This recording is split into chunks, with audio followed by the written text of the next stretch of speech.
e nesta edição a gente vai falar sobre.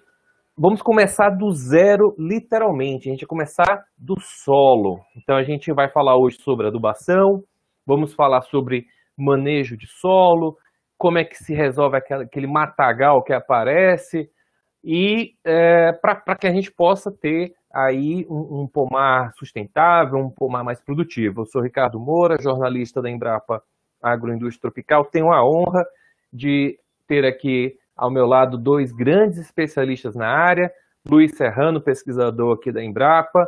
Você já conhece, o Serrano está sempre conosco aqui, é um dos caras que mais entende de caju no Brasil e no mundo, né? Porque quando a gente está falando de Embrapa, a gente está falando de mundo, né? A nossa empresa ela é uma empresa que é lida por pesquisadores, cientistas em todo o planeta. Ainda mais quando a gente está falando de caju, eu posso falar aqui sem qualquer falsa modéstia de que a gente tem as melhores cabeças, os melhores profissionais em se tratando da cajucultura. E estreando na live conosco, o Carlos Taniguchi, que ele tem pesquisas e tem uma formação em ciência do solo.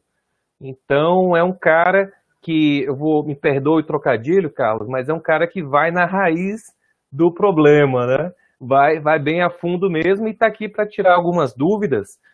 A gente tem muitas perguntas no Instagram, você que está seguindo a gente no Instagram, botei o link aqui no bate-papo. A gente já recebeu muita pergunta, muita dúvida boa, e a gente vai começar com elas. Eu vou perguntando, pessoal, aí vocês vão dividindo aí quem fala, passa para um, passa para outro. Eu vou pegar aqui a minha colinha aqui no meu celular, e nós temos muitas perguntas interessantes. Não tá na ordem, eu vou fazer aqui algumas perguntas. Eu espero que quem perguntou depois possa estar esteja assistindo aqui conosco, né? A gente está agora com 44 pessoas assistindo a gente está com 1 minuto de live, né? Quer dizer, estamos bombando aí. Então, manda o link para os colegas, compartilha aí. Vamos começar. A Amanda Mello, essas perguntas são todas do Instagram, tá certo, pessoal? A gente vai... E aí façam perguntinhas aqui no bate-papo que a gente vai colocar também, mas a gente vai dar prioridade aqui, começando os trabalhos com o pessoal do Instagram. Eu vou fazer 3 perguntas, depois eu faço mais 3 perguntas, tá bom? Aí vocês dividem. A Amanda pergunta o seguinte: qual o período de adubação para cajueiro anão precoce de 15 anos, né? Quer dizer, já é aquele cajueiro anão que já tem uma história. Já não está mais novo, ainda está produzindo, mas ele já está bem maduro, né? O Carlos Lima pergunta: como se faz para produzir caju na entre-safra? Precisa de algum manejo? Precisa de alguma adubação? Lembrando que o pessoal do Piauí, do sudeste do Piauí, pessoal lá de Picos, Francisco Santos, tem uma coisa chamada safrinha.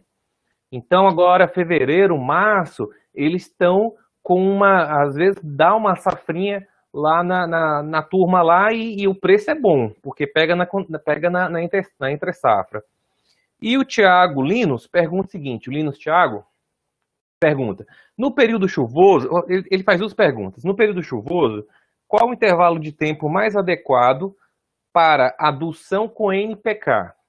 E aí ele faz uma outra pergunta: o que é mais indicado para a produção máxima do cajueiro?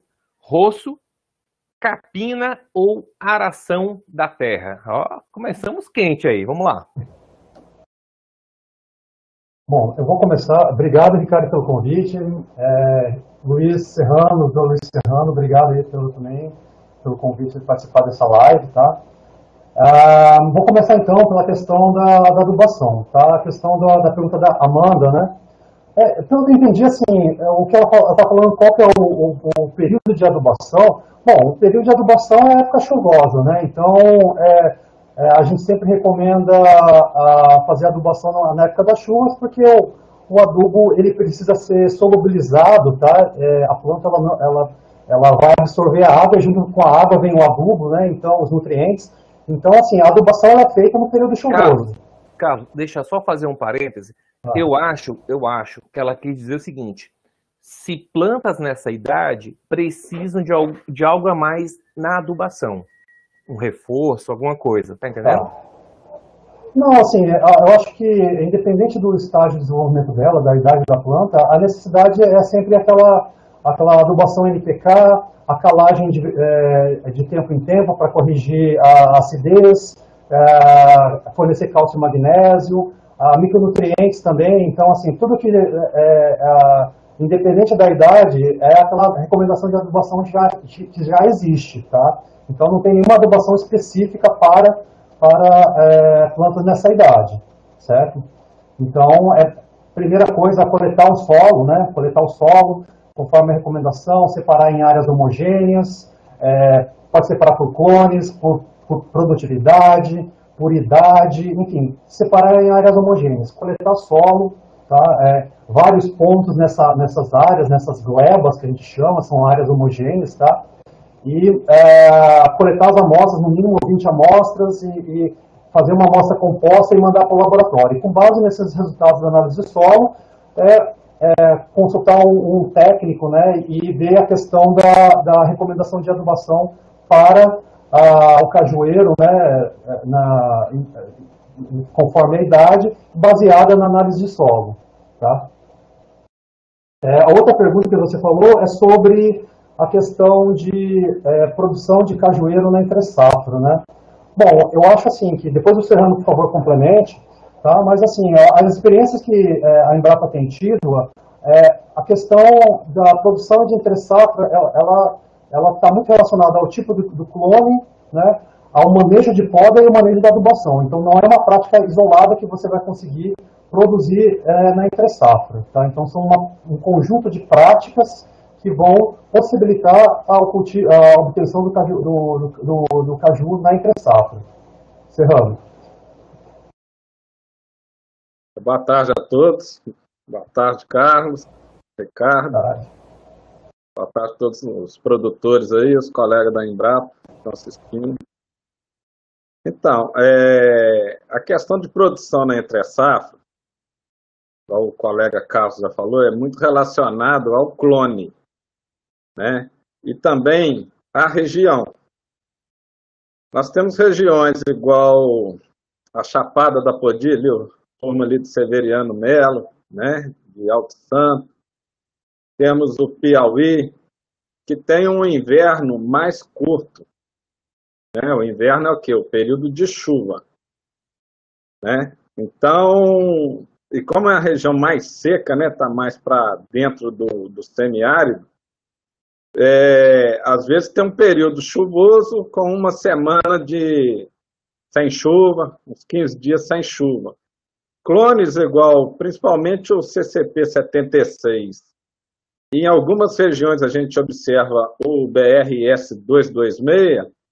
Nesse pequeno período de seca que ele tem, de uma semana, 2 semanas, né?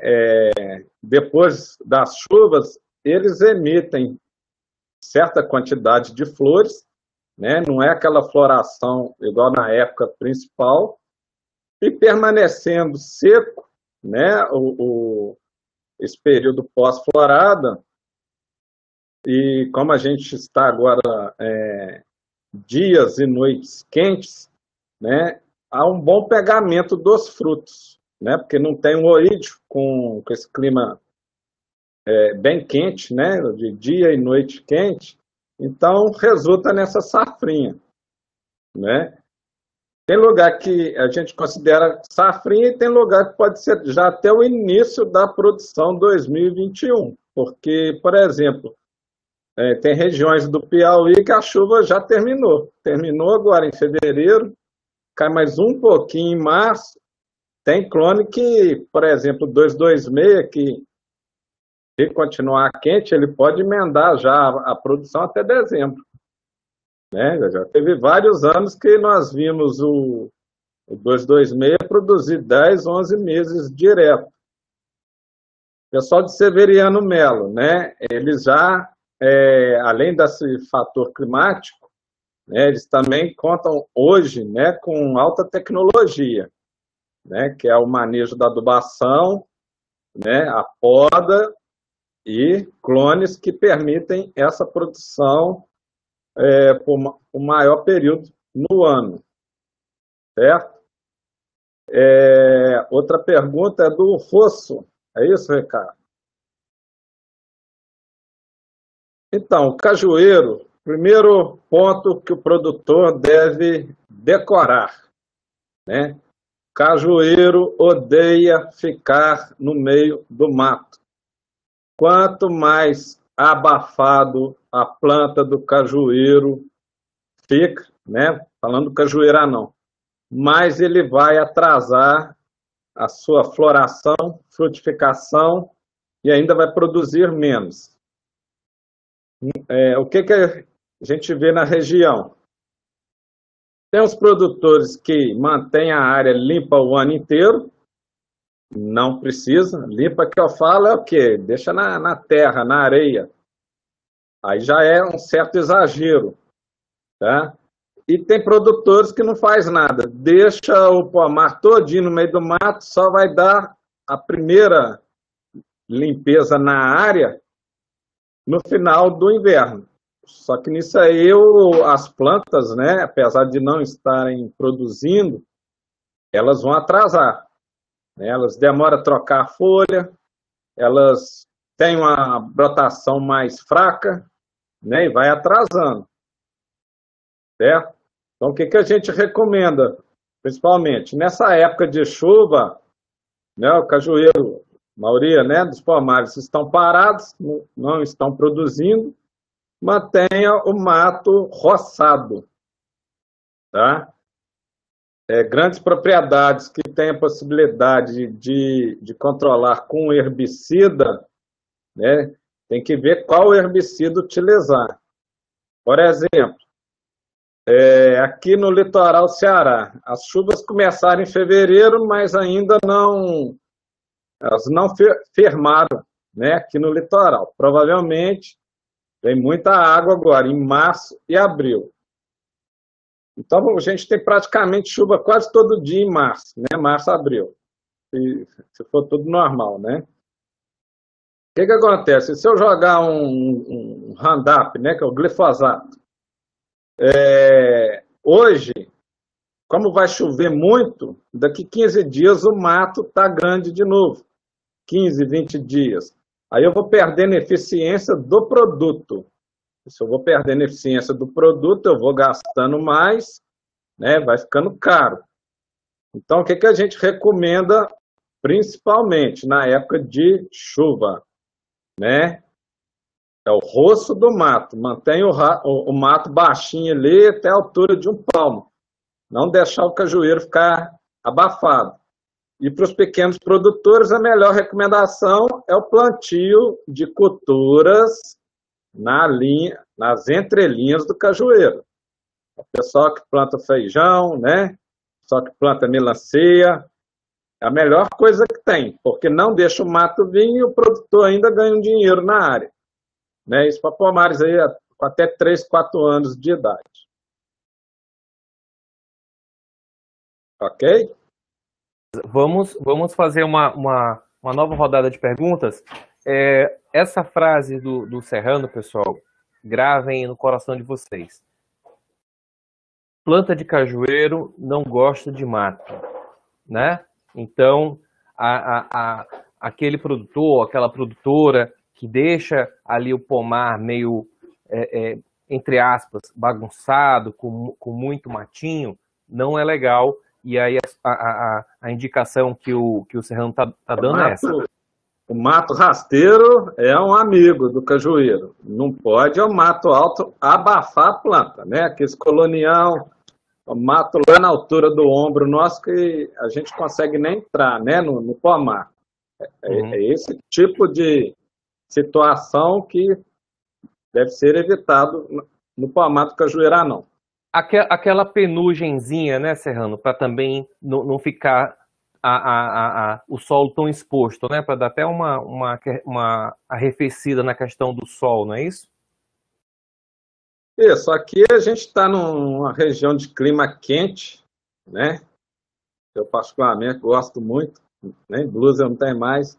Então, o que que acontece? Imagina uma areia úmida, né, da chuva e depois vem aquele sol daqui, né?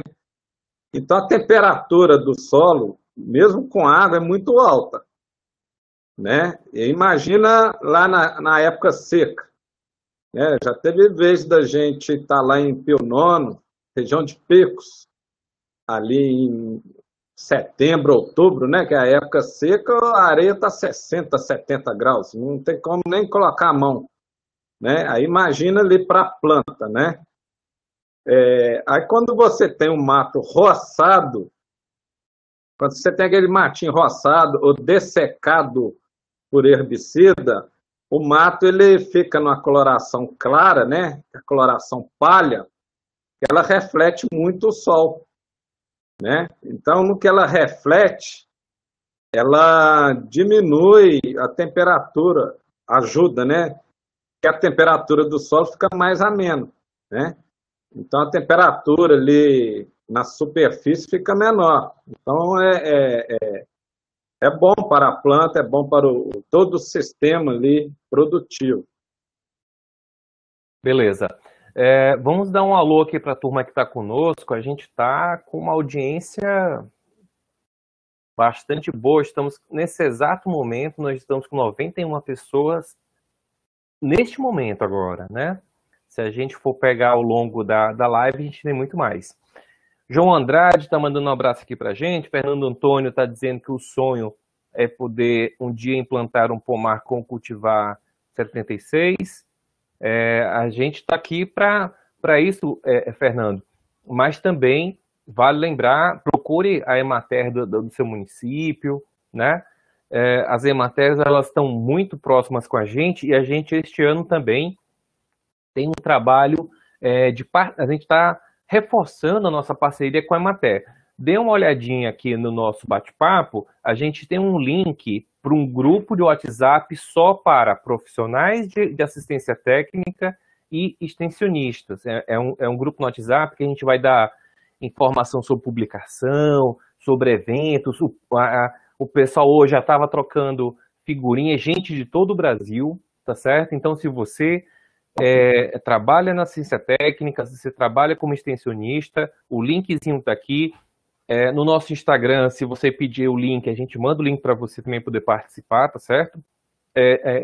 A Embrapa, ela não é uma empresa de extensão, ela é uma empresa de pesquisa, mas ela é uma empresa que busca estabelecer esse diálogo, essa troca de conhecimentos, né? Para que você possa chegar aí na ponta. Então, Fernando, procure a assistência técnica do seu município. A Sandra Paula está mandando mensagem. Botem o nome, pessoal, do município que vocês são, para a gente poder saber, porque é legal, né? Carício, o Expedito de Mauriti, a Natane Severino Melo, dizendo que é a terra do caju. Sim, Natane, com certeza, né? Com certeza a terra do caju tem lá um pórtico lá muito bonito. Josenildo de João Câmara, também do Rio Grande do Norte. A Laíse, professor do Instituto Federal do Piauí. Saudações, Laíse. A gente a gente gosta muito quando tem professores aqui, porque vocês multiplicam esse conhecimento, né? Tem um pessoal aqui do Pomar Horta e Jardim, Sustentabilidade para a Vida, Tia Ilma, que é de Umuarama, Paraná. É perto de Londrina, Taniguchi?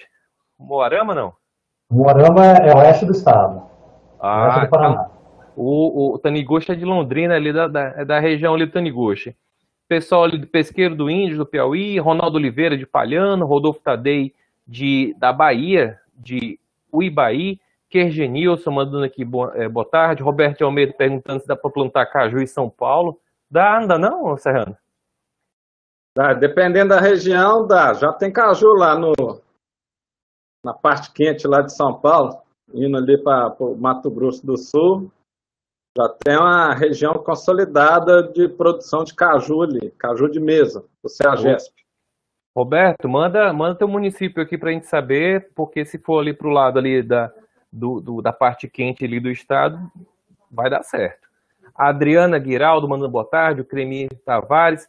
Raqueline de Tocantinópolis, no Tocantins, o Leto Saraiva, nosso colega, Valdenir Costa de São Pedro, em São Paulo. O pessoal, turma de São Paulo tá em peso aqui com a gente. Liliana Cisne, pessoal do canal da Cajucultura, boa tarde.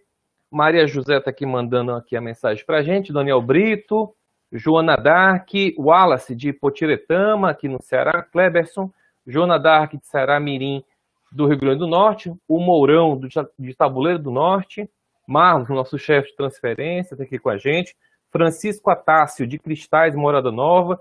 Você está vendo, Taniguchi, o tanto que a gente alcança com essas lives, viu? Não é brincadeira não, meu amigo, que é Embrapa. São Caetano do Sul. São Caetano do Sul, tu conhece lá, Serrano? São Caetano do Sul, ele perto mesmo de São Paulo ali, né? No Vale do... Ali é Vale do... Esqueci o nome do rio ali. É perto de Aparecida do Norte. Mas eu acho que não é tão frio, não. Eu acho que talvez dê certo. Ali no ABC. José Roberto, mandando boa tarde a gente aqui. Helenira aqui, nossa pesquisadora. Egberto Argino, saudações. Grande figura aqui da agricultura cearense. Reginaldo Neto está perguntando, ao invés de manter a área limpa, é interessante fazer uma cobertura do solo com matéria morta, palhada, por exemplo? Já anota aí que essa é uma perguntinha que a gente já volta com ela. Domingos Divino, de Florânia, Rio Grande do Norte. Eu vou acelerar, pessoal, porque tem muita gente interagindo com a gente aqui, viu? Grande Divino, um abraço. Divino é parceiro nosso. Divino é forte lá no Rio Grande do Norte, né? É uma peça forte. Esse é fera. Esse é fera demais. O Joel Alves, de Croatá. O pesqueiro do Lindo pergunta o seguinte, essa é pro Taniguchi. Terra de massapê não presta para caju? Tem que explicar o que é massapê, né? Massapê é o nome do município aqui nosso. O Alessandro Muniz é de Aparecida de Goiânia. Ele pergunta se o cerrado é propício ao desenvolvimento da cultura do caju. Aí o Serrano vai dar uma aula para você já, Alessandro, sobre o que o cerrado representa para a cultura do caju hoje, né? E o José Roberto pergunta se a recomendação de leguminosas forrageiras como crotalárias, se sim, quais espécies desse gênero se recomenda. Pessoal, a turma que vai vir depois, eu vou dar só uma pausa, tem muita gente, a gente está com uma audiência boa, mas essas 3 perguntas eu acho que já tem muito pano para manga, a gente volta já, manda a sua mensagem aqui, diga de onde você está falando, tá certo? A gente adora essa interação, a gente volta a fazer essa saudação já. Estou passando aqui, o celular tá cheio de gente aqui, mas nós temos 3 boas perguntas para os nossos especialistas. Bom, o Dr. Carlos aí e eu, nós estamos conduzindo, né, há uns 4 anos, uns trabalhos com adubação verde, né? No nosso caso, no nosso experimento, que foi em Pacajus, as crotalárias não foram bem. Nós usamos 2 espécies. Tá? Elas, igual a gente fala, que não aguentou o rojão, não. Da areia e esse clima quente.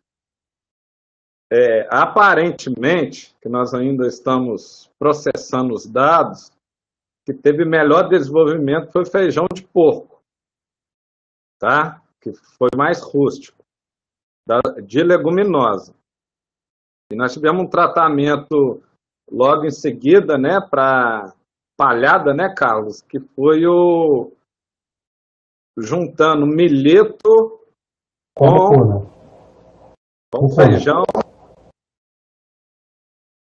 milheto com feijão de porco, não é isso? Milheto com mucuna preta. Com mucuna preta, desculpa.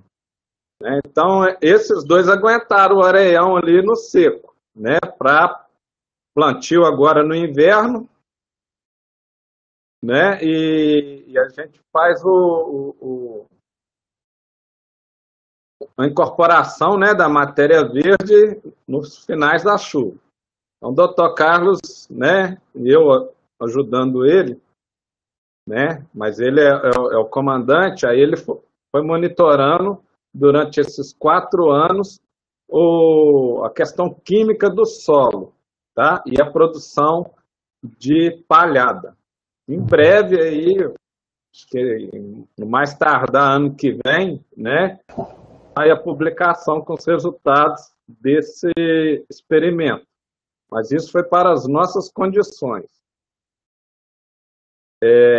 Com relação ao Cerrado, já temos produtores no Cerrado, tá, de CCP 76. E é bom lembrar também que o Maranhão, várias propriedades no Maranhão está no meio do Cerrado também, ali já não é mais Caatinga, né?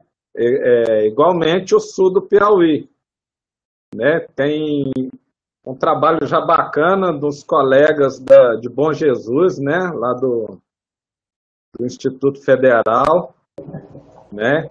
Temos um parceiro também lá no Encanto do Buriti, o seu Helmut, né? Assim, já produzindo caju, e tem outros vizinhos dele lá também que produzem. Tem as peculiaridades do local, sabe? O manejo para determinado lugar é diferente do manejo aqui do litoral. O manejo por quê? O comportamento das plantas, dos mesmos clones. Tá? Mas eu já tive a oportunidade de visitar um bom pomar no norte de Goiás. Também temos notícias, né, de pomares ali em Tocantins, inclusive tem uma ouvinte aí. A questão é o seguinte, é escolher o clone certo e o tipo de manejo, tá? Porque o clima, as estações do ano, como são as estações no ano em determinada região, ela vai estar ligada ou não ao sucesso com a cajucultura, nesses lugares fora aqui do Nordeste, né? Da Caatinga. Aí, qual que era a outra pergunta? A cobertura morta, né? O ideal, quando a gente tem um pomar novo, recém-plantado, aproveitar aquele mato que foi roçado, que já secou ali na limpeza dessa área nova, pegar esse mato seco e trazer para o pé das mudas. Ajuda muito, né? O problema é o seguinte, já em lavoura adulta, tá? Nós temos muitos produtores hoje que saíram do estágio de pequeno produtor para médio produtor. Tá? São produtores aí com um único talhão de 40 hectares, 60, 80 hectares, então são grandes áreas. Então, o manejo de cobertura morta para uma área grande no sertão é muito complicado. Por que eu falo no sertão? Porque o cultivo não é irrigado, né? A partir ali de julho, agosto, é muito seco, né? Não tem chuva, o céu completamente aberto, então é muito calor que nem o mato nativo sobrevive. Tá? Então, para um litoral igual Paraipaba, às vezes a gente consegue manter uma cobertura morta durante o ano inteiro, mas para dentro do semiárido é complicado. A gente sabe, né, para todos os estudantes aí de agronomia ou de ciências agrárias, né, biologia, a gente sabe que o solo descoberto é ruim, tá? É uma prática ruim, mas no nosso semiárido o bicho pega, né? A gente já tenta pensar em alguma coisa, mas é muito complicado, porque é uma região seca, tá? Muito quente, solo arenoso. Então é complicado o manejo de cobertura morta nessas regiões. Carlos, seu ponto de vista? Só complementando, né, na verdade, respondendo a pergunta ali que o Ricardo fez a respeito dos solos de Massapê, né? Esses solos de Massapê, eles são solos férteis. Eles são solos bem ricos, né? Só que, assim, eles são, principalmente na região litorânea, né? São cultivados mais com cana-de-açúcar, tudo, né? Talvez por ele ter um pouco uma característica de ser mais argiloso, o cajueiro ele tem uma preferência por solos mais arenosos, né? Então, talvez a inviabilidade do cultivo do cajueiro nesse solo seja mais pelo tipo de solo, né? Pela textura do solo ser um solo mais argiloso. Mas são solos extremamente férteis, né? Então, eu não tenho experiência não me lembro de ter visto o cultivo de cajueiro nesse tipo de solos. Não sei se o Serrano conhece, mas enfim, por característica geral são solos férteis, só que de origens de minerais ali, de vinais, enfim, origem calcária, então são solos férteis, mas talvez por ser um pouquinho mais argiloso, talvez não seja uma condição favorável para o desenvolvimento do cajueiro. O que a gente vê, Carlos, é porque, por exemplo, nessa época de chuva agora, ela pode inundar assim, encharcar. Uhum. Aí o cajueiro não morre, sabe? Aí o grande problema que você aí pode explicar também é que na época seca, aí o solo dá aquelas trincadas. Né? Ele trinca e ali ele pode ir rebentando raiz para baixo, sabe? Uhum. O cajueiro ele não vai morrer, mas é difícil ver um talhão completo com boa produtividade, sabe? A planta produz alguma coisinha, mas é bem complicado, tá? Aí o ideal, igual a gente já está falando, nessa área é sempre o mato roçado, sabe? Porque principalmente gramínea, aquele sistema radicular dos matos, né? Dos capins, para ser mais claro. Como ele é fasciculado e junta muito perto do outro, né? Muito mato, uma planta perto da outra, esse tanto de raiz ali pode evitar do solo trincar. Então, ali o ideal seria manter esse mato nativo sempre roçado, sabe?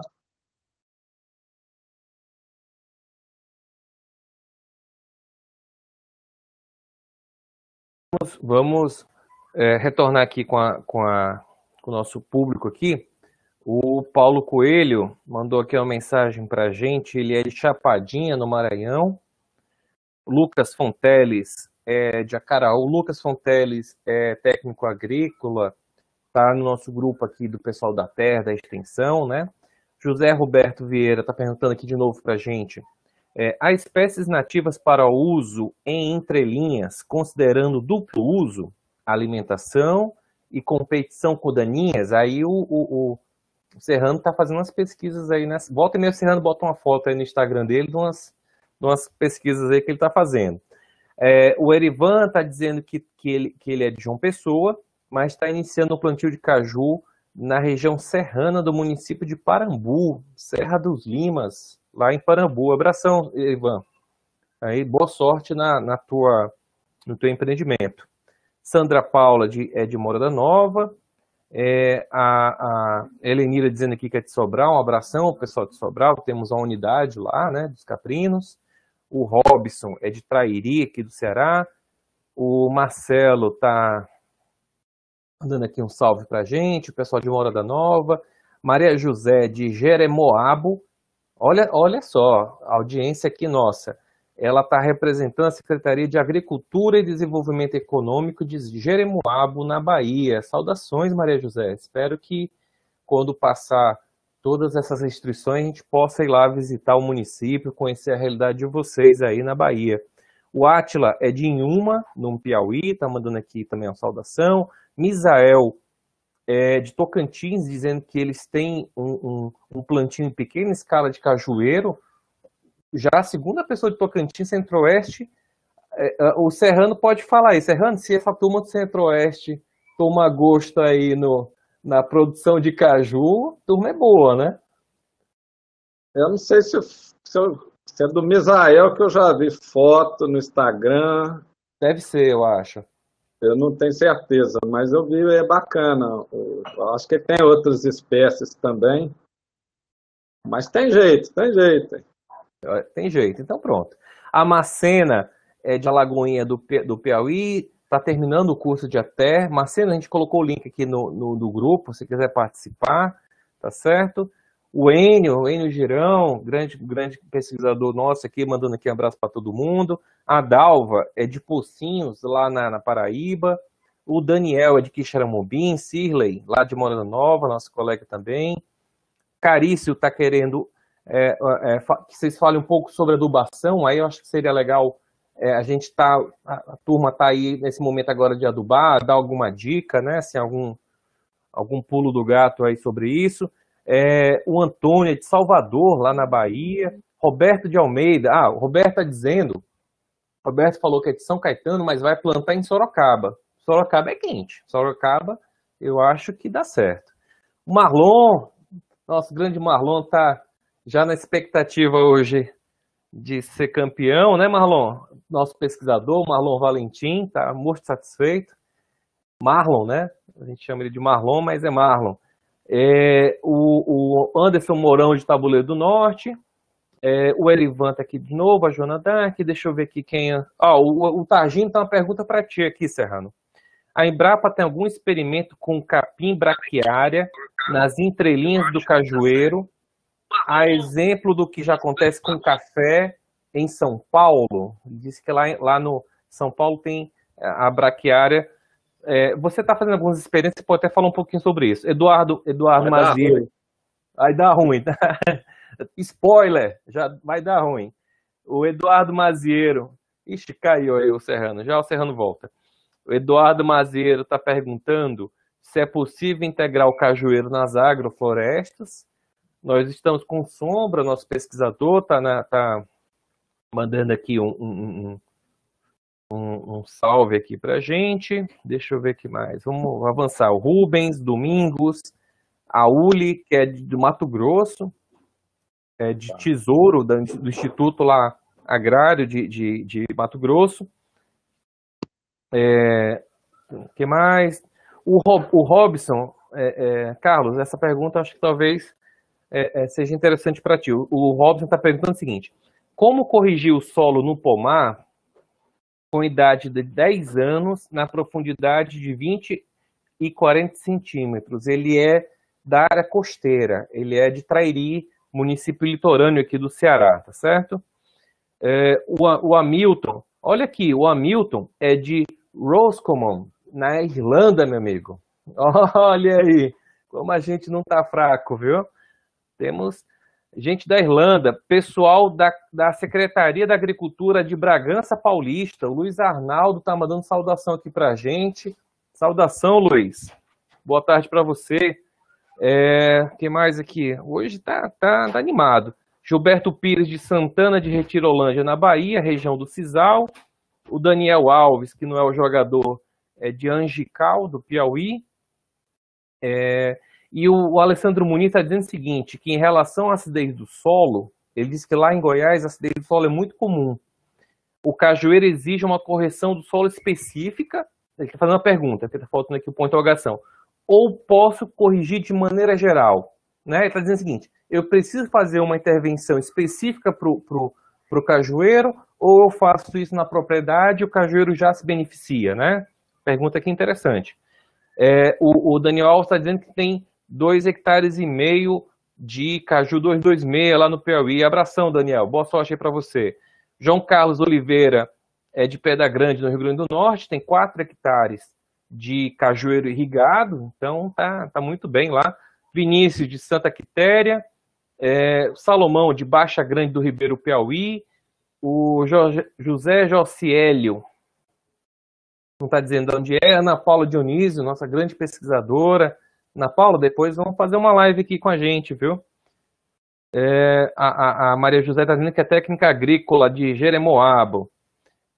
A Helenira está pedindo para reforçar, Serrano, caiu na hora que a pergunta foi feita na hora que deu um problema aí na tua transmissão, se é possível integrar o cajueiro com as agroflorestas.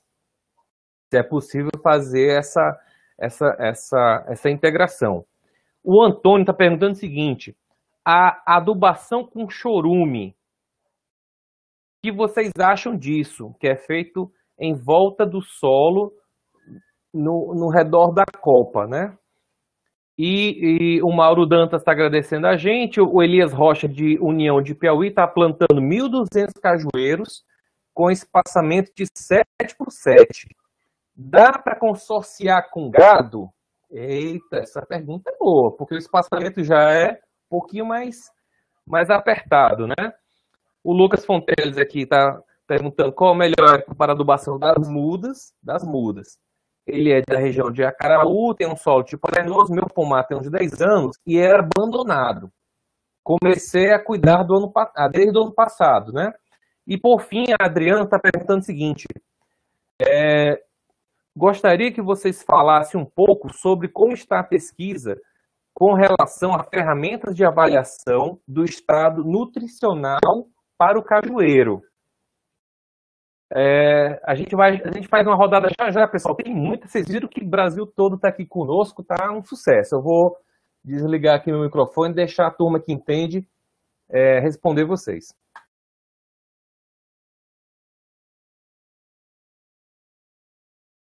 Tá, deixa eu começar então falando um pouco sobre a questão da correção da acidez, né? Então, a pergunta foi sobre acidez na camada de 20 a 40, né, que seria em subsuperfície. Tá? O calcário ele tem um poder de correção muito restrito aonde ele é aplicado. Então, se ele é aplicado em superfície ou se ele é aplicado em superfície e depois incorporado. Ele não chega em camadas mais profundas. Tá? Então,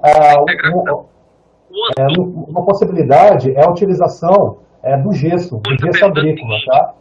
Porque acho que está com um problema aqui de áudio. Eu tive um problema aqui. Né? Tive um problema. E vocês acham disso? Só desliga teu microfone. Eu não estou desligando o meu. Aí a gente faz isso que dá certo, tá bom? Tá. Então, para correção de problemas em subsuperfície, uma possibilidade é a aplicação de gesso agrícola, tá? O gesso agrícola, diferente do calcário, né? O calcário é um carbonato de cálcio. O gesso é um sulfato de cálcio. Tá? O sulfato de cálcio ele não vai aumentar o pH do solo, mas ele vai, quando ele é aplicado no solo, ele se dissocia, né, em cálcio e sulfato, e ele tem uma mobilidade no perfil do solo, então ele vai em profundidade. Tá? Aí ele pode amenizar os problemas do alumínio em subsuperfície, porque ele deixa o alumínio em formas que a planta não vai absorver, certo? Então você diminui, o gesso deixa ele numa forma que a planta não absorve, então você minimiza os efeitos negativos do alumínio, tá? Em relação ao solo do Tocantins, acho que Goiás, na verdade, né? A questão da correção da acidez, realmente os solos do Cerrado são solos extremamente ácidos. Mas o manejo do cajueiro, né, o manejo do solo, né, a correção do solo para cajueiro, ele é como se fosse semelhante às outras frutíferas, né, outras perenes, né. Então, fazer a análise de solo para ver qual que é a acidez do solo, né, quanto que está o pH, quanto que está a questão da presença do alumínio, os teores de cálcio e magnésio, e com base nisso você fazer a recomendação de calagem, tá? A calagem é aquilo que a gente fala para culturas perenes, né, ou culturas anuais também, né, se aplica também a culturas anuais, que é aplicar o calcário, fazer a aração, depois aplicar a outra metade do calcário e fazer a gradagem. Isso aí, para cajueiro, ele funciona também, tá? Então, a aplicação de calcário em área total, tá? Então, a recomendação para calagem em cajueiro é como você nas outras culturas, tá? Qual outra pergunta sobre a avaliação do estado nutricional? A perfeita pergunta é a questão de como é que está, né? Para cajueiro, ao contrário de outras culturas, né? Então vamos pegar citros, a própria manga, que mais? Outras perenes, frutíferas perenes. A avaliação do estado nutricional já é uma realidade. Coqueiro também, né? Já é uma realidade. Para cajueiro, a gente está muito incipiente ainda. Recentemente que a gente conseguiu, a gente fez um estudo, né, foi a firma de uma dissertação, que é a definição da folha diagnóstica. Qual a folha que você tem que amostrar no cajueiro para que ele represente o estado nutricional da planta. Tá? Então, é só recentemente que a gente teve essas informações. Tá? Então, foi o tema de uma dissertação e a gente já está na parte de envio para publicação, porque a gente já conseguiu definir qual é a folha que melhor representa o estado nutricional do cajueiro. Em relação às ferramentas, tá, a gente está ainda começando, tá, mas a gente tem a ideia de, esse ano, ou no mais tardar, no ano que vem, já lançar 2 ferramentas de avaliação do estado nutricional, tá, para cajueiro, que no caso é o DRIS e o CND, que são 2 ferramentas, tá, o DRIS, que é um sistema integrado de diagnose do estado nutricional, muito utilizado por muitas culturas, tá, perenes, anuais, tá, e o CND, que é a diagnose da composição nutricional. Basicamente, essas ferramentas, elas se baseiam na análise química da planta, tá? Então você coleta a folha do cajueiro numa determinada época, numa determinada posição, certo? Você coleta essas folhas, manda para o laboratório e com base nesses resultados da análise química, a nossa ideia é lançar um aplicativo ou um programa de computador em que esses dados resultantes da análise química são inseridos nesse programa, nesse aplicativo, e ele faz um diagnóstico imediato, né, dizendo assim, olha, o teor de nitrogênio na folha está abaixo da faixa adequada. O teor de fósforo está ok, o potássio está acima. Então, com base nessas informações, o agricultor ele vai poder ajustar a adubação. Então, para aqueles elementos em que o teor está mais baixo, ele vai ter que aumentar um pouco com a adubação. E para aqueles teores que estiverem mais altos, ele pode diminuir. Então, assim, essas ferramentas vão ser muito úteis para a cajicultura, porque a gente vai conseguir refinar as recomendações de adubação, certo? Então, assim, está incipiente ainda a questão da avaliação do estado nutricional do cajueiro, mas a gente tem planos bem ambiciosos para, no futuro próximo, esse ano, no mais tardar ano que vem, já lançar essas ferramentas e colocar em uso essas informações, né? Que eu acho que a gente tem uma expectativa muito boa em relação aos resultados provenientes dessa tecnologia, certo? Só complementando uma informação, assim, a gente aprovou, a nossa equipe, né, aqui da Embrapa, a gente aprovou um projeto junto à Embrapa e a gente vai executar muitos experimentos ao longo dos próximos 3 anos relacionados à adubação, relacionada ao estado nutricional da planta, né, a nutrição da planta. Então, vai ter muita informação importante aí para ser divulgada nos próximos anos. Então, a gente está com uma expectativa muito boa com relação a isso. Tá? Desculpa aí, eu tive um probleminha aqui de sinal. A última pergunta que eu escutei foi da doutora Helenira sobre sistema agroflorestal. Eu já falei em outras lives, né? Vou repetir aqui. O cajueiro, ele é uma planta tropical, ele é originário daqui, do Nordeste. É uma planta que está adaptada a pleno sol. Em resumo, né, para decorar, o cajueiro odeia sombra, né? Então, para ficar claro para todo mundo. Então, qual que é o problema dele em sistema agroflorestal? Se ele tiver sombreado, é prejuízo, não vai produzir, morrer não morre, mas não vai produzir economicamente, né? E não vai ter utilidade econômica. Tá? Se quiser fazer algum manejo agroflorestal com ele, as plantas, né, vizinhas não podem sombreá-lo, senão é prejuízo total.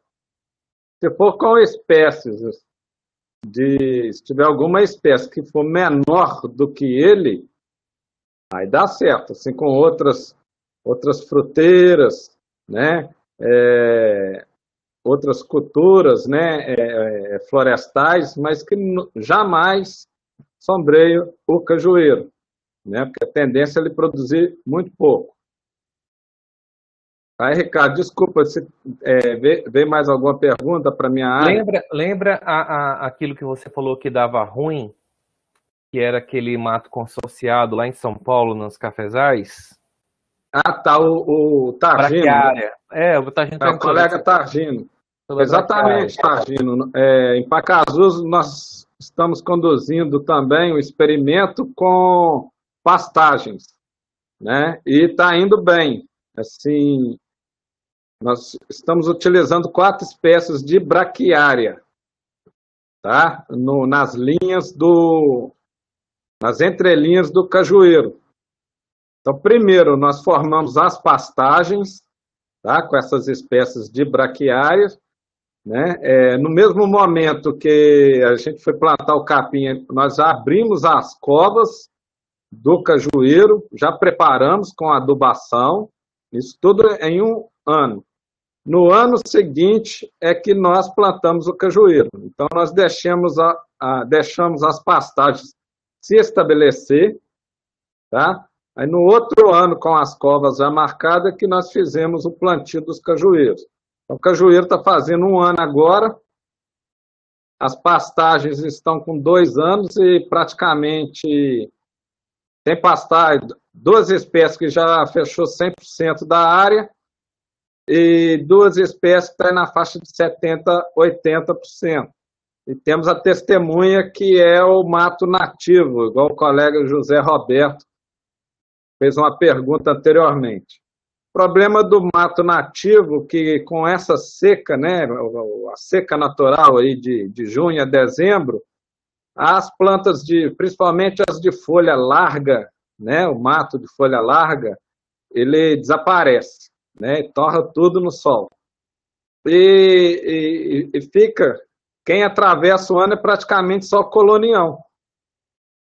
Então, o que acontece, né? Aquela área 100% de mato que eu tenho no final do período chuvoso, quando chega em dezembro, que é o final do período seco, às vezes 20%, 30% só da área está coberta, o resto está tudo na areia. Tá? Enquanto que os resultados que nós estamos tendo com as braquiárias, elas atravessam o ano todo, né? Ela é bem verdinha agora na chuva, dá para dar 2 roçadas, que é o experimento nosso, né? Serve tanto para roçar, para fazer silagem, ou para o gado, né? Principalmente o bezerro, o gado mais manso, né? Pode aproveitar ali nesse período de chuva, época que o cajueiro está paradinho, né? Só crescendo. E na época seca, é lógico que as braquiárias dão uma sentida, né? Mas o que? Elas permanecem o ano inteiro cobrindo o solo. Aí o colega Carlos, enquanto eu estou monitorando, eu e o colega Roberto Cláudio, lá do Embrapa Ovinos, né, um abraço para ele, enquanto a gente monitora do solo para cima, né, que é a planta, o Carlos Alberto monitora do solo para baixo. Então, pelo menos visualmente, a gente já percebe que há uma melhoria fantástica na coloração do solo, né? Era aquela areia, igual areia de praia, hoje já é uma areia preta, né? Que a palhada que vai secando, né, Carlos? Provavelmente a gente vai ter uma boa resposta de matéria orgânica. Isso. Né? A gente vê que as plantas de caju, elas são protegidas, né, de 1 metro do tronco, né? Aí sem competição com esses capins. Aí a gente vê que elas não estão sentindo, tá? E o trabalho está em andamento. Está com 2 anos, agora com um novo projeto aí, mais 3 anos. E espero que lá no 8º ao 10º ano a gente tenha já um sistema de produção definido aí para a gente oferecer aos produtores, né? Seria o consórcio de cajueiro anão com pastagens adaptadas aqui para o regime de sequeira aqui no litoral e até algumas regiões do semiárido. Ok? Bem, muito bem. A gente tem aqui uma série de perguntas do Alex Almeida. Ele mandou no Instagram. Até o Carlos está com eu mandei para o Carlos já de forma antecipada, ele está fazendo assim, várias perguntas sobre adubação, não sei se o Alex está vendo a gente, mas também já perguntaram aqui sobre adubação aqui para nós. Deixa eu pegar aqui no celular. É só responder uma pergunta aqui, Carlos. Erivan Lima, eu estou devendo ele resposta no YouTube, eu estou vendo aqui que ele já perguntou várias vezes. Um abraço aí para o Erivan. O uso do esterco de ovelhas, tá? De caprinos no cajueiro, Carlos. Tá. A gente tem uma experiência, né? A gente fez 2 experimentos lá em Pacajus, né? Em relação à utilização de esterco no plantio do cajueiro, tá? Então, a gente teve resultados bem interessantes. Em relação ao esterco de bovinos, tá? A gente chegou à conclusão que aplicar em torno de 10 litros de esterco de bovinos bem curtido na cova de plantio, ele tem um efeito muito bom no desenvolvimento do cajueiro, tá? Então, doses acima já tem uma diminuição do desenvolvimento, mas em torno de 10 litros de esterco na cova de plantio, certo? Aplicado na cova de plantio tem um resultado muito bom. Para esterco de frangos, o resultado não foi legal. Mesmo nas menores doses, a gente teve uma mortalidade muito alta de mudas. Então, assim, o esterco de frango é um esterco mais concentrado em relação aos nutrientes, a ponto de causar problemas de mortalidade de mudas. Teve cova lá que a gente fez 3 replantios de mudas. Então, assim, e a gente analisou o solo ali, realmente a quantidade de sais ali aumenta muito na região ali da cova, né? Então, a gente atribui a isso a mortalidade das plantas, tá? O esterco de ovinos, eu não sei exatamente a composição dela. Talvez ela tenha alguma característica do esterco de bovinos por ter mais matéria seca, enfim. Mas talvez seja uma situação intermediária entre o esterco de bovinos e esterco de frangos, tá? O esterco de frangos que a gente utilizou não é a cama de frango, tá? É o esterco de frango mesmo de galinhas poedeiras, tá? De frango para produção de ovos, tá? Então, é o esterco puro mesmo. Só que estava bem curtido, mas mesmo assim, utilizando o esterco de frango bem curtido, a gente teve problemas no plantio do cajueiro, então teve uma mortalidade muito alta. O esterco de ovinos, eu diria para ter um certo cuidado, porque como eu não conheço a composição química dele, então cuidado para a aplicação dele, tá? Então, não assumir que ele vai ser como o esterco de bovinos, tá? Porque eu acho que ele deve ser mais concentrado, mas, enfim, tem que ter um certo cuidado, tá? A primeira coisa é fazer uma análise química para ver qual a composição dele, certo? Beleza. Eu vou fazer a pergunta agora, as perguntas do Alex. O Alex mandou várias perguntas sobre adubação. Então, pessoal, quem está com dúvida de adubação, preste atenção agora. A gente pede para que vocês cliquem aí no botão curtir aí no nosso vídeo, né? A gente está aí com 89 marcações de curtiu, de gostei, mas podemos ter um número maior, isso ajuda muito a gente, tá certo? Carlos e Serrano, se preparem. Vamos lá, que o Alex fez aqui um verdadeiro tratado. Ele perguntou o seguinte, eu vou falar várias. Quanto tempo após a calagem é preciso para fazer a adubação no cajueiro? Primeira pergunta. A segunda, V% ideal para o cajueiro, né? Que aí o Carlos disse que isso é um termo aí utilizado, aí vai explicar um pouquinho. Qual a melhor forma de adubação orgânica para o cajueiro? Posso fazer adubação orgânica e química no cajueiro? Ele está perguntando. Quais teores de fósforo ideais no solo, né, para o cajueiro? Quantidade de nutrientes NPK para usar em solos com teores médios? E se existe alguma tabela para adubação, que aí já facilita, né, para a pessoa fazer a consulta e tudo, né? Então, são essas perguntas aí de adubação. Tem muita coisa para vocês se divertirem aí, meu povo. Vamos lá. Eu vou começar, rapidinho, cara. Vou começar na prática e depois passar a bola para o nosso cientista. é porque eu vi uma pergunta aqui em cima. Então, na prática, tá? Para decorar também, época de chuva é a hora de adubação no solo, certo? Acabou a chuva, o cajueiro vai soltar aquela brotação nova, né? Quando cai as folhas e vem as folhinhas novas, aí ali é época de adubação foliar. O Dr. Carlos já falou lá no início, adubo de solo só funciona com água, então é na época das chuvas. Então a hora de pôr o adubo no solo, o NPK, é agora, certo? Pronto, Carlos, era só esse recado. Tá certo, então vamos lá. A questão de tabela de recomendação de adubação. Olha, se vocês jogarem lá no Google, né, então até a Embrapa divulgou vários boletins técnicos, comunicados técnicos sobre adubação. O mais fácil, vocês podem até não ter acesso a esse material, mas o mais fácil, joga lá no Google, Sistema de Produção Embrapa, tá? A Embrapa compilou uma série de recomendações técnicas de diversas culturas, seleciona lá o caju, e dentro do caju, do sistema de produção do cajueiro, tem a parte de adubação, tá? Então lá tem todas as recomendações, não só relacionadas à calagem e adubação, como o manejo da planta,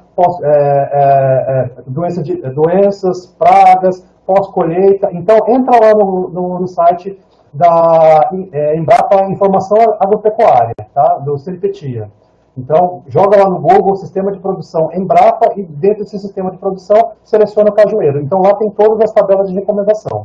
Tá?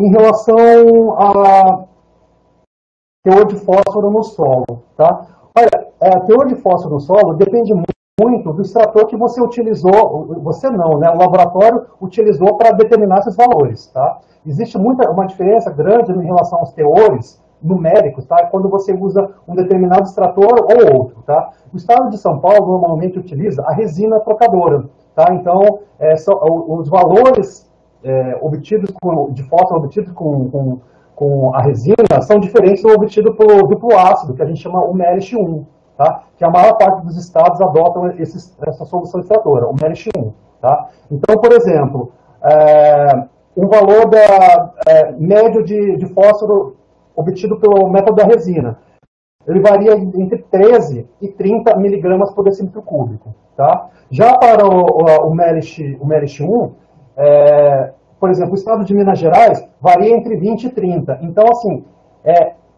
o teor de fósforo depende como o laboratório obteve aquele valor, e esse valor só pode ser interpretado para o local onde que foi determinado esses valores. Então, assim, não dá para pegar os valores de fósforo obtido na resina e interpretar pelo método do MERISH. Então, cada método tem sua interpretação. Tá? Então, assim, por isso não dá para falar assim, olha, o ideal é tal, a faixa tal de fósforo é o ideal, porque depende muito do extrator que foi utilizado. Tá? Em relação à adubação química e orgânica, tá, é ótimo associar as duas formas, porque você tem um mineral, tá, que ele é disponibilizado rapidamente para a planta, então tendo água, o fertilizante vai se solubilizar e a planta vai absorver rapidamente esses nutrientes, tá? E você tem a forma orgânica, tá? A adubação orgânica na forma de esterco, na forma de compostos, tá? Que assim, ele não vai disponibilizar totalmente os nutrientes de uma vez, vai ser aos poucos, tá? Então, o adubo orgânico, o esterco, ele vai reagir no solo, ele vai passar por um processo de mineralização e vai disponibilizar esses nutrientes lentamente. Então, assim, associar as duas formas é uma estratégia interessante de fornecer nutrientes, tá? Porque você vai fornecer rapidamente os nutrientes via adubo mineral e lentamente via adubação orgânica. Tá? Então, é uma estratégia interessante. Se for possível adotar essas duas técnicas, ótimo. Tá? A saturação ideal, a saturação por base ideal para cajueiro, 60%. A gente tem recomendado você elevar a saturação por base a 60%. Só para entender o que é uma saturação por base, tá? Então, assim, o solo, ele é composto por partículas minerais e partículas orgânicas. Essas partículas, elas têm cargas, podem ser positivas ou podem ser negativas, tá? Os solos tropicais predominam as cargas negativas. O o que significa uma saturação por base de 60%? Significa que, da totalidade de cargas negativas desse solo, 60% dessas cargas, estão ocupadas por cálcio, magnésio e potássio. Certo? Então, é esse o objetivo de fazer a calagem. Então, você tem uma calagem, você tem uma saturação por base baixa, tá? E você vai fazer uma calagem para aumentar essa saturação por base, ou seja, aumentar as proporções de cálcio e magnésio, né, que é fornecido via calagem, dentro dessas cargas negativas, certo? Então, por isso que a gente fala assim, olha, qual a saturação por base ideal para o cajueiro? A gente recomenda 60%. Então, assumindo então que do total de cargas negativas do solo, 60% tem que ser ocupado por cálcio, magnésio e potássio. A calagem vai aumentar o cálcio e potássio. O cálcio e magnésio, desculpa. Tá? Então, é esse que é o objetivo da calagem. Tá? Quanto tempo após a calagem fazer a adubação? Bom, o calcário ele precisa reagir. Tá? Então, o calcário ele tem um período de reação em torno de 60 a 90 dias. Então, assim, não adianta fazer a adubação logo em seguida da calagem. Tem que esperar o calcário reagir, certo? Que mais? Quantidade de adubos NPK para ser utilizado no cajueiro. Bom, depende muito da análise química do solo, tá? Então, você tem que coletar o solo, tem que mandar para o laboratório e, com base na análise química, tem as tabelas de recomendação e você, o técnico, ele vai fazer a recomendação dos adubos, tá? Em relação às fontes, depende da disponibilidade no local. Em muitos locais, é muito fácil você encontrar as fórmulas, né? As fórmulas 4-14-8,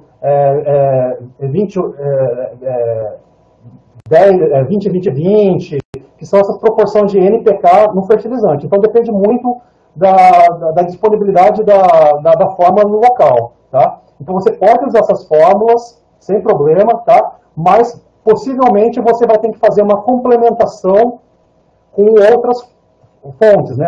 No caso do nitrogênio, você usar uma ureia para complementar, porque talvez essa forma não consiga suprir 100% da necessidade da recomendação de adubação. Então, talvez você tenha que complementar com nitrogênio, por exemplo, com ureia. No caso de potássio, com cloreto de potássio, né? Então, assim, com relação às fontes, é o que tiver disponível na região. Pode ser uma forma ou pode ser o fertilizante isolado, né? Então, no caso do fósforo, pode ser o super simples ou o super triplo, né? No caso do nitrogênio, pode ser o sulfato de amônio, né? Então, que além do nitrogênio vai fornecer enxofre.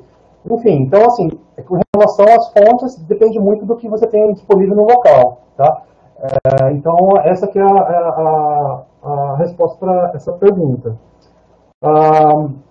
Em relação à adubação orgânica no cajueiro, é aquilo que eu falei, para plantio, a gente, com base nos experimentos que a gente fez, a gente obteve ali que a aplicação de 10 litros de esterco de bovinos na cova de plantio deu resultado legal. Esterco de frango, a gente já não recomenda, a gente tem que ter cautela, porque a gente teve experiência de mortalidade de plantas, tá? O Serrano talvez tenha acho que já comentou a questão de plantas adultas, que o pessoal, principalmente no Rio Grande do Norte, utiliza muito esterco de frangos em plantas adultas, né? Então, sempre pensar na questão de saber quanto que vai contribuir, quanto de nutrientes que esse adubo vai contribuir, tá? E, se necessário, fazer a complementação com adubo mineral. Então, a adubação orgânica também é recomendada para plantas adultas, certo? Serrano, você quer complementar com alguma coisa? Então, é porque o mais importante para a recomendação de adubação é a gente ter os resultados da análise de solo. Só que o que a gente vê em geral, assim, são raros, né? Raros não, mas são poucos produtores que têm esse planejamento anual de adubação com análise de solo. Então, fica muito complicado. A gente vê, tem um pessoal que aplica, às vezes, o esterco de aves todo ano e não dá um resultado bom. Dá um resultado assim, um ano vai bem, o outro ano não vai. E tem gente que, assim, que está aplicando de 2 em 2 anos, tá? A adubação com aves. né? Esse esterco que é mais forte, né? Igual o Dr. Carlos falou. Só que o que a gente não tem um monitoramento, né, do solo, desses produtores, tá? Hoje, né, com as ferramentas, e que vai sair ano que vem também, com as ferramentas do projeto, né, que é principalmente o CND, que a gente vai poder ter um acompanhamento, né? O CND é um programa que vai ficar no site da Embrapa, sabe? O produtor ele vai fazer a análise de foliar dele, ele no seu próprio computador, ele só vai preencher aqueles resultados que saiu na análise, ele vai ter uma noção de se o pomar dele está balanceado nutricionalmente, ou tem alguma coisa a mais, ou tem alguma coisa de menos. Então, isso vai ajudar demais. Tá? É igual o doutor falou, às vezes você aplica um adubo, um adubo fonte de um nutriente, aplica em demasia, ele fica bom para determinado nutriente, mas atrapalha os outros todos. Eu tenho uma pergunta aqui do João Carlos, né? Onde o solo é calcário e raso. Então, o solo calcário, né, Carlos, naturalmente ele tem um pH mais alto. Aí ele com pH mais alto, ele vai ter quase nada de micronutriente disponível para a planta. Aí é justamente o que ele coloca aqui, aí a planta vai sentir, ela vai estar boa de cálcio e magnésio, mas vai estar ruim de vários outros nutrientes, porque o pH do solo está alto. Então tem esse problema. Nas publicações da Embrapa, né, a gente sempre recomenda entrar lá no nosso site. Hoje as publicações, assim, para achar as publicações sobre a cultura do cajueiro está muito fácil, né, já está de cara assim, na página da Embrapa. Lá tem vários estudos, né, e várias publicações que explicam essa questão de adubação, nutrição, relação de nutriente para nutriente. A gente tem aí de 10 a 12 nutrientes que são essenciais para as plantas, né? Então, eles têm que estar em equilíbrio, esses 12. Não adianta eu ter 6 muito bom e 6 muito ruim, que aí a planta não vai expressar seu potencial produtivo, né, Carlos? Não, com certeza, tá? A questão que o Luiz está falando a respeito da ferramenta aí do diagnóstico de estado nutricional, tá? Essa que é a nossa intenção. Então, ajudar o agricultor ali a afinar as recomendações de adubação, né? Então, a gente está muito otimista aí com relação ao lançamento dessas ferramentas no mais tardar ano que vem, tá? Vai ficar bem disponível, vai ficar disponível a todos, né? Então, a gente tem, eu acho que vem novidade boa aí para a cajucultura nos próximos meses, tá? Ricardo, só deixa eu responder uma pergunta que eu achei bem interessante, né? Você tinha me mandado, que o pessoal mandou pelo Instagram. A pergunta do José Antônio, né? Que se ele pode corrigir o pH do solo com uma adubação verde, tá?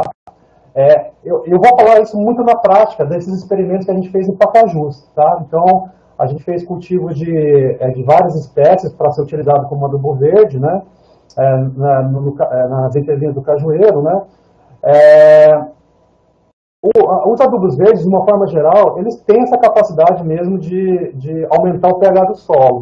Só que teria que ser produzido uma quantidade de biomassa muito grande para você ter um efeito considerável no valor do pH do solo. Então, assim, se o problema for o pH, a melhor prática mesmo é a calagem. Não fique contando com a adubação verde que ela vai corrigir o pH, até porque você teria que produzir uma quantidade de biomassa muito grande para ter algum efeito, tá? E esse efeito pode não ser a curto prazo, então tem que ser a médio e a longo prazo. Então, assim, se o pH for um problema, é melhor corrigir com a calagem, tá? Nessas espécies que a gente plantou em Pacajus, tá? Então a gente fez 4 anos de cultivo dessas espécies, tá? Que então foram crotalárias, 2 tipos de crotalária, o guandu, associação de milheto mais mucuna, só a mucuna preta, depois a gente começou com sorgo, depois a gente mudou pro feijão de coco, tá? A produção de biomassa, ela foi muito baixa. Independente das espécies, né? Como o Serrano falou, qual o tratamento que produziu mais, que foi a associação do milheto com a mucuna preta, e depois o feijão de porco, foram que produziram mais biomassa. Só que assim, mesmo produzindo essa quantidade de biomassa, não foi suficiente para promover alterações significativas na fertilidade do solo, sabe? Então, assim, a gente fez coleta durante 3 anos, agora em fevereiro, março, a gente vai fazer a coleta do 4º ano de experimento, tá? Então, assim, pelo menos nos 2 primeiros anos, a gente não verificou nenhum efeito desses adubos verdes, o cultivo desses adubos verdes na fertilidade do solo, porque realmente, assim, você tem que ter uma produção de biomassa considerável para ter alguma alteração, né? Então, foi o que a gente não observou aqui em Pacajus. Então, assim, uma prática a longo prazo, né, cara? Exatamente, é uma prática a longo prazo. Então, assim, tem as vantagens da questão da cobertura do solo, né? Então, assim, porque ele é cultivado na época das chuvas, então ele protege o solo, tem esses benefícios, tá? Mas, assim, a curto prazo, a gente ainda não observou nenhum benefício. Então, contar com o adubo verde para aumentar o pH, eu acho assim, acontece, existem vários mecanismos envolvidos nessa questão do aumento do pH devido ao cultivo de adubo verde, são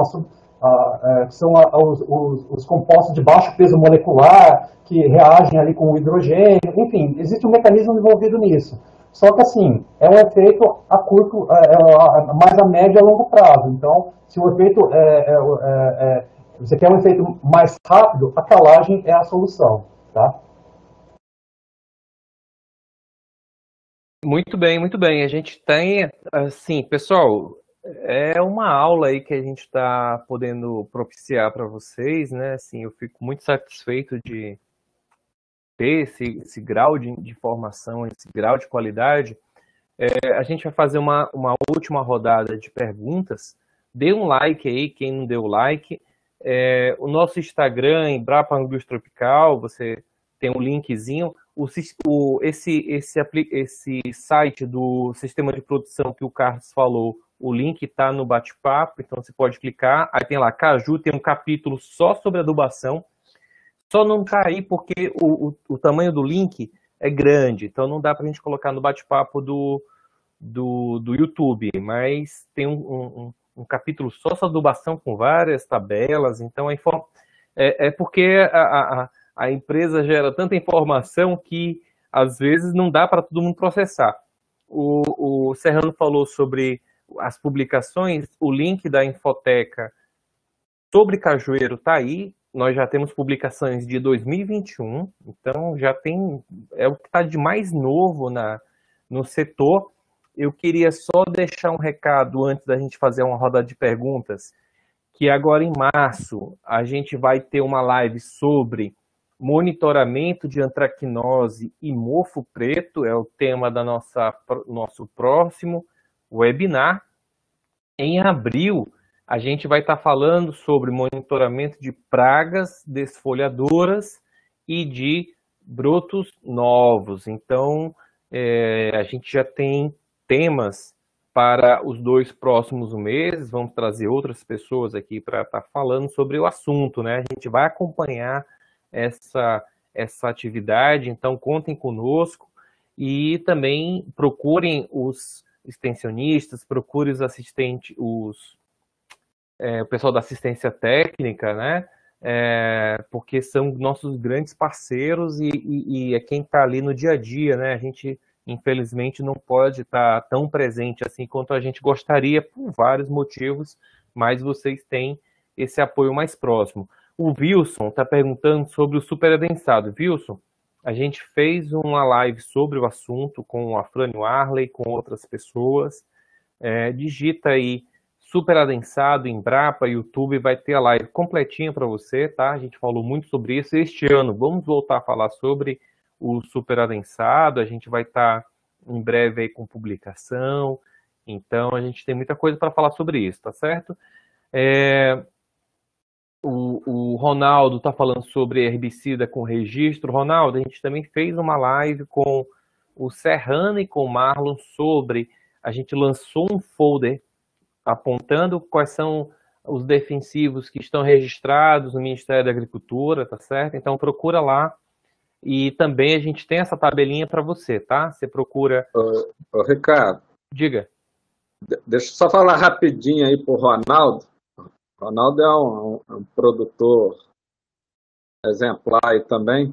A gente vê as fotos dele no grupo de Zap. Hoje nós temos 3 herbicidas registrados.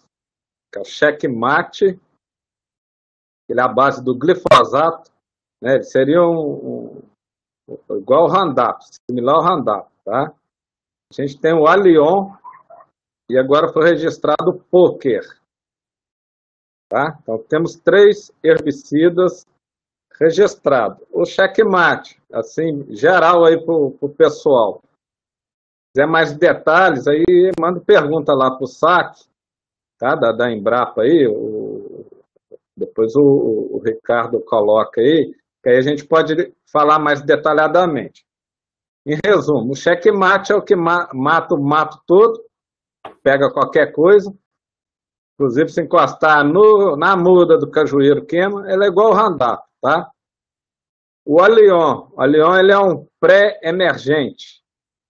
Então você limpa o solo todo e aplica em pomar acima de 3 anos.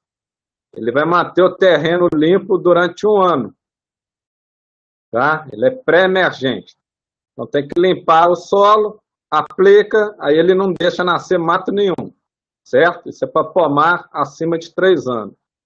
E esse, recentemente, o Poker, né, que foi registrado, ele é um graminicida, né? Ele é matador só de capim. Tá? Capim joga. Não adianta ter toceira grande de colonião, que aí não mata, né? A maioria dos herbicidas, né, tem que ele atua em cima do mato novo, tá? Então temos esses 3 herbicidas, aí mais detalhes procura a gente nos outros canais que a gente explica direitinho.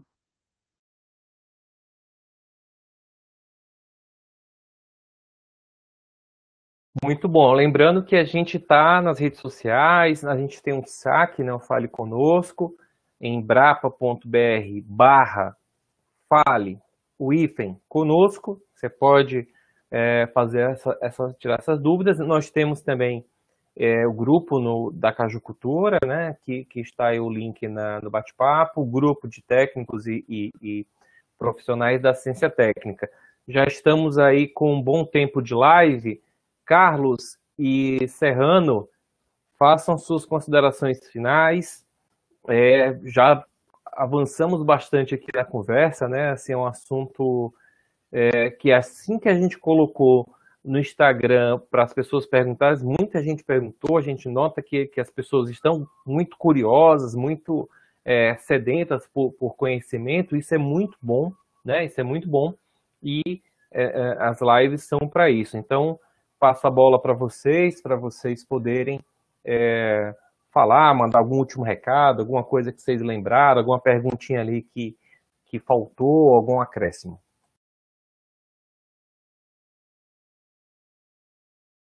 O Serrano fez a pergunta, na hora eu acabei esquecendo de falar a respeito do que o cultivo em solos calcários, né, que o Serrano falou, a questão de cultivo de cajueiro em solos calcários. Realmente, assim, a questão do pH é um pH mais alto, né? Esses solos calcários têm um pH mais alto e tem que ter muito cuidado com deficiência de micronutrientes, tá? Pela nossa experiência e o que a gente tem constatado, dentre os micronutrientes, o mais frequente de acontecer é deficiência de ferro. Então, assim, no cajueiro, a primeira deficiência que ele vai sentir é a deficiência de ferro. Então, começa com uma clorose, um amarelecimento das folhas, depois a planta fica completamente clorótica, fica esbranquiçada. Então, talvez isso responda um pouco da pergunta lá do colega ali que falou sobre a questão do amarelecimento e morte de plantas em solo de origem calcária. Talvez isso seja a resposta, tá? Mas, Ricardo, eu quero agradecer o convite aí, a presença de todo mundo que participou aí da live. Eu fiquei muito feliz com a demanda de perguntas, né? Foram várias perguntas no Instagram e agora também na live, né? E assim, entre em contato com o SAC da Embrapa, eles vão reencaminhar essas dúvidas para mim, para o Serrano e para os nossos outros colegas, tá? Então, assim, pode entrar em contato com a gente que a gente sempre responde, tá? Então, agradeço novamente o convite, né? É sempre um prazer participar aí com nossos amigos aí, colegas. Então, estamos à disposição.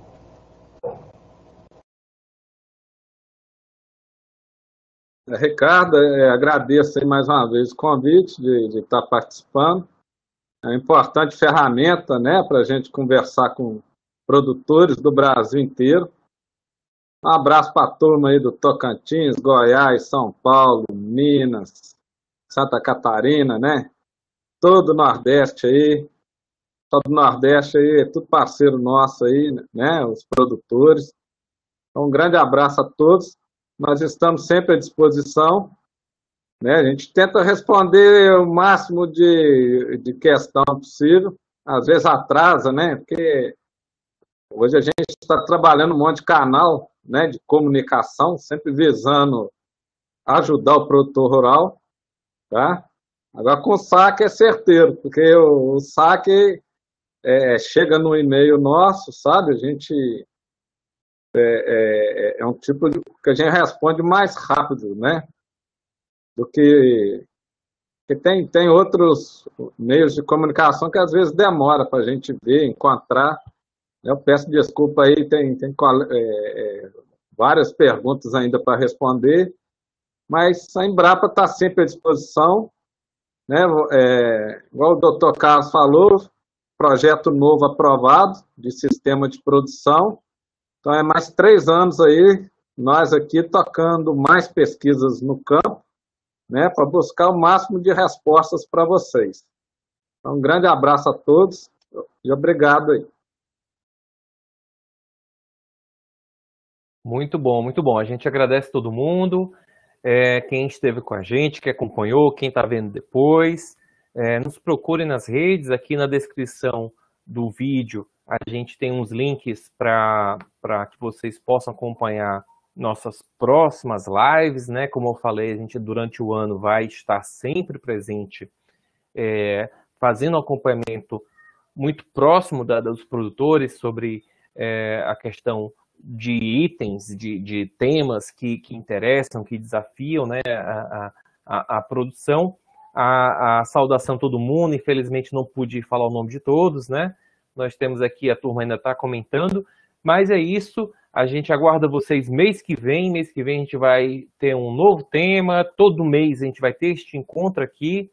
A Helenira está falando aqui sobre as experiências que tem em todo o Brasil, e é isso mesmo, se vocês têm alguma experiência, entre em contato conosco, para que a gente possa estar divulgando, a gente possa estar estabelecendo esse fluxo, porque a ciência, ela não é um fluxo só de um lado para o outro, ela vai e vem, ela vai do produtor para o pesquisador, é uma troca, é um intercâmbio de conhecimentos, e a gente está o tempo todo aprendendo, o tempo todo ensinando, e é isso. Então, agradeço demais os nossos pesquisadores que estiveram aqui, o Serrano já é sócio aqui nosso, né? E o Taniguchi, que está entrando aqui com a gente, eu acho que gostou da experiência, então depois a gente vai, como a gente diz aqui no Instagram, a gente vai aperrear o Taniguchi para que ele possa estar conosco em outras jornadas. Abração, fiquem bem, cuidem-se, até uma próxima. Obrigado, até mais.